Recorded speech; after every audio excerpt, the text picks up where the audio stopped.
नमस्कार यश न्यूज. खरं म्हणजे आज अजितदादांच्या जाण्यानं अख्खा महाराष्ट्रभर एवढा हलकल्लोळ माजलेला आहे की कोणाचाच आता कोणावर विश्वास बसायला तयार नाही. अनेक वावड्या उठवायला काही मंडळी बसलेले आहेत. यूट्यूबवर फेकाफेकीचे भरपूर व्हिडिओ चालू आहेत आणि या फेकाफेकीच्या आणि चुकीच्या व्हिडिओमुळं महाराष्ट्राची जनता संभ्रमात पडत आहे आणि हे कुठेतरी थांबलं पाहिजे. यूट्यूबचे हे जे व्हिडिओ आहेत, काही फेक न्यूज आहेत, ह्या थांबल्या पाहिजेत. आणि ह्यामध्ये महाराष्ट्रामध्ये दादा आत्ता येणार, दादा मग येणार, दादा जिवंत आहेत, दादा अमुक ठिकाणी आहेत, हे जे काय चाललेलं आहे हे काय बरोबर नाही.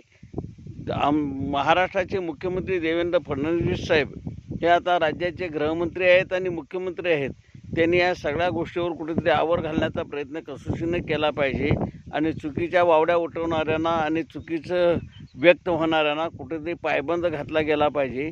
जे काय असेल ते कायदेशीर होईल आणि CBI आणि बाकी वरिष्ठ लेवलने ह्या सगळ्या चौकशा झाल्या पाहिजे आणि नेमकं गुलदस्त्यात काय लपलं हे सर्वसामान्य जनतेसमोर आलं पाहिजे. तरच महाराष्ट्राच्या जनतेला दिलासा मिळेल. अशी वस्तुस्थिती आज आम्हाला जाणवते आहे की आज परिस्थिती अशी आहे, कुणी उठावं, काही बोलावं, कुणाचंही नाव घ्यावं आणि कुणावरही संशय कल्लोळ निर्माण करावा, हे आता कुठेतरी थांबलं पाहिजे. आणि महाराष्ट्राच्या जनतेला संभ्रमात टाकण्याचा हा जो प्रयत्न चाललेला आहे हा थांबला पाहिजे. हा जर थांबला नाही तर इथून पुढच्या काळामध्ये अनेक नेत्यांना धोका होण्याची शक्यता आहे. आज परिस्थिती अशी आहे की ज्याने हे कृत्य चालू ठेवलेलं आहे त्यांना कशाचीच तमा राहिलेली नाही. प्रसिद्धीसाठी कुणी उठावं आणि काही बोलावं हे आता कुठेतरी थांबलं पाहिजे आणि हे महाराष्ट्राच्या गृह खात्यानं जबाबदारीनं हे विषय हाताळले पाहिजे असं माझं प्रामाणिक स्पष्ट मत आहे. आज कार्यकर्त्यांच्यामध्ये जी घालमेल चालू आहे किंवा महाराष्ट्रामध्ये रोहित पवार जे व्यक्त झालेले आहेत किंवा त्यांनी जे काही प्रश्न निर्माण केलेले आहेत त्या प्रश्नांची सोडवणूक कशी करायची, काय करायची आणि योग्य तो न्याय त्या प्रश्नांना मिळालाच पाहिजे. अमोल मेटकरी असोत, प्रमोद हिंदूराव असोत किंवा रोहित पवार असोत किंवा आमच्यासारखी अनेक मंडळी जी व्यक्त व्हायला लागलेत की जे प्रश्न सगळ्या महाराष्ट्रातल्या जनतेमध्ये आहेत त्याच प्रश्नांना वाचा फोडण्याचं काम महाराष्ट्राचे मुख्यमंत्री आणि गृहमंत्री यांनी केलं पाहिजे आणि महाराष्ट्राच्या जनतेला न्याय दिला पाहिजे. आणि दादांच्या ह्याला खरी श्रद्धांजली ती ठरणार आहे की खरोखर नेमकं काय झालं हे अजूनही संभ्रम अवस्था जी महाराष्ट्रामध्ये गेलेली आहे दादांच्या जाण्यानं, ती खुलासा व्यवस्थित झाला पाहिजे.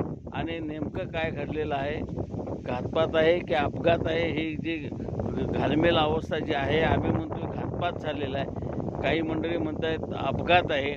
तर ह्याच्यातून नेमकं काय घडलेलं आहे ही वस्तुस्थिती पुढे आली पाहिजे आणि महाराष्ट्राच्या जनतेला न्याय देण्याचं काम आदरणीय मुख्यमंत्री महाराष्ट्राचे देवेंद्र फडणवीस, देशाचे गृहमंत्री अमित शहा आणि या देशाचे प्रधानमंत्री आदरणीय मोदीजी ह्याने याचा खुलासा केला पाहिजे. आज मोदीजी ह्याच्यावर व्यक्त होत नाहीत, अमित शहाजी व्यक्त होत नाहीत आणि कधी तरी महाराष्ट्राचे मुख्यमंत्री व्यक्त होत आहेत.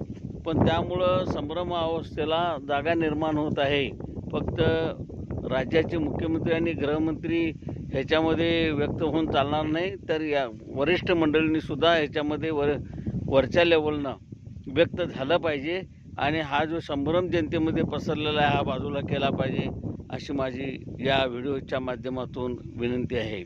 देशाचं नेतृत्व करणाऱ्या मंडळींनी देशात ह्या ज्या घटना घडत आहेत ह्या थांबवण्याच्या दृष्टिकोनातून हिच्या पाठीमागे नेमकं काय आहे, गोंधळाचं वातावरण तयार करणारी मंडळी कोण आहेत आणि संपूर्ण देशामध्ये आज सर्वसामान्य जनतेला गर्तेत लोटणारी ही मंडळी कोण आहेत ह्याचा मागमूस काढला पाहिजे आणि जनतेसमोर या सगळ्या गोष्टी आल्या पाहिजे.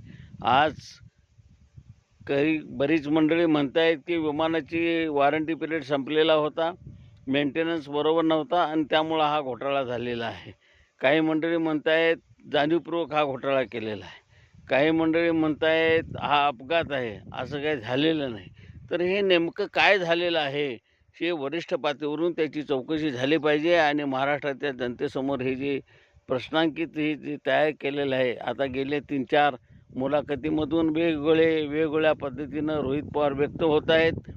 याच्या पाठीमागं बरीच मंडळी म्हणत आहेत राजकारण करतायत, बरीच मंडळी म्हणत आहेत वस्तुस्थिती खरी आहे, बरीच मंडळी म्हणतात जे प्रश्न त्यांना टोचतायत ते इतरांनाही टोचतायत किंवा त्या प्रश्नांचा खुलासा हा झाला पाहिजे. आणि आमच्यासारखा ह्याच्यामध्ये जो विचार करणारा कार्यकर्ता आहे तोही म्हणतो की हे सगळे एकदा जाणीवपूर्वक जनतेपर्यंत आलं पाहिजे, नेमकं काय झालं आहे ते आता खुलासा झाला पाहिजे आणि तो लवकरात लवकर ही या व्हिडिओच्या माध्यमातून मी विनंती करत आहे.